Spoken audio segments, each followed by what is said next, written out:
বিশ্বের রাজনীতি, নিরাপত্তা ব্যবস্থা আর অর্থনীতি কি বড় কোনো পট পরিবর্তনের মধ্য দিয়ে যাচ্ছে? এই প্রশ্ন ওঠার কারণ সম্প্রতি সাংহাই কোঅপারেশন অর্গানাইজেশন সম্মেলন, যার মধ্য দিয়ে বহুমেরুকরণ ব্যবস্থা প্রতিষ্ঠায় সক্রিয় ভূমিকা রাখা দেশগুলোর সরকার ও রাষ্ট্রনেতাদের সঙ্গে কূটনৈতিক সম্পর্ক ঝালিয়ে নিয়েছেন ভারতের প্রধানমন্ত্রী নরেন্দ্র মোদী। আন্তর্জাতিক গণমাধ্যমগুলো এখন সরব চীন, রাশিয়া, ভারত ট্রয়কা জোটের নেতৃত্বে বৈশ্বিক পট পরিবর্তনের আভাসে। তবে কি ট্রাম্পের কারণে আবার উত্থান হচ্ছে আরআইসি হিসেবে পরিচিত ট্রয়কার? চীন আর ভারতের মধ্যে ২০২০ সালের পর থেকে সম্পর্কে উষ্ণতা ছিল না বললেই চলে, কিন্তু ডোনাল্ড ট্রাম্প ক্ষমতায় আসার পর বদলে গেছে দৃশ্যপট।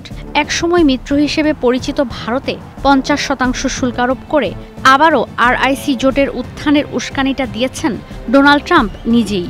এসসিও সম্মেলনে শি জিনপিং আর ভ্লাদিমির পুতিনের সঙ্গে নরেন্দ্র মোদীর হাস্যোজ্জ্বল বাক্য বিনিময় যেন আচমকা এক ধাক্কা দিয়েছে ডোনাল্ড ট্রাম্পকে।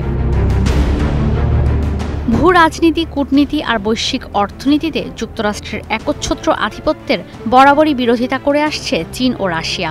৫০% শুল্ক আরোপের পর সে পথে হাঁটছে ভারতও। সব মিলিয়ে ডোনাল্ড ট্রাম্পের শুল্কযুদ্ধ ও আর্থিক নিষেধাজ্ঞার কারণে বিকল্প ব্যবস্থার দিকে এগোচ্ছে ট্রয়কা জোট। সাবেক মার্কিন জাতীয় নিরাপত্তা উপদেষ্টা বলছেন, ভারতকে রাশিয়া ও চীন থেকে দূরে এবং যুক্তরাষ্ট্রের কাছাকাছি রাখার কয়েক দশকের চেষ্টা কয়েক মাসে ভেস্তে দিয়েছেন মার্কিন প্রেসিডেন্ট ডোনাল্ড ট্রাম্প, যা ভূ রাজনীতিতে গুরুত্বপূর্ণ জায়গা করে দিচ্ছে চীনকে।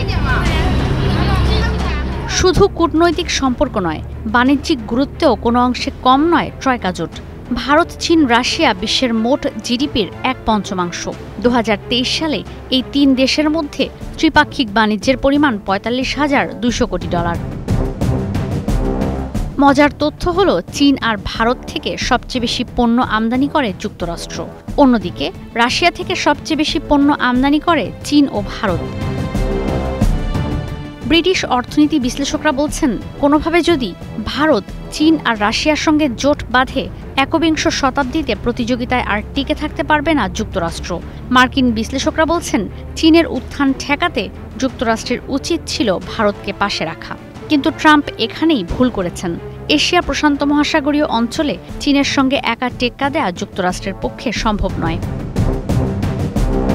এই জোটের উত্থান হলে অর্থনৈতিক আর কূটনৈতিকভাবে বিপদে পড়তে পারে যুক্তরাষ্ট্র। যেমন তৈরি হতে পারে উত্তর আটলান্টিক প্রতিরক্ষা জোট ন্যাটোর বিকল্প, তেমনি তৈরি হতে পারে আন্তর্জাতিক মুদ্রা তহবিলের বিকল্প। ঈশিতা ব্রহ্ম, স্টার নিউজ।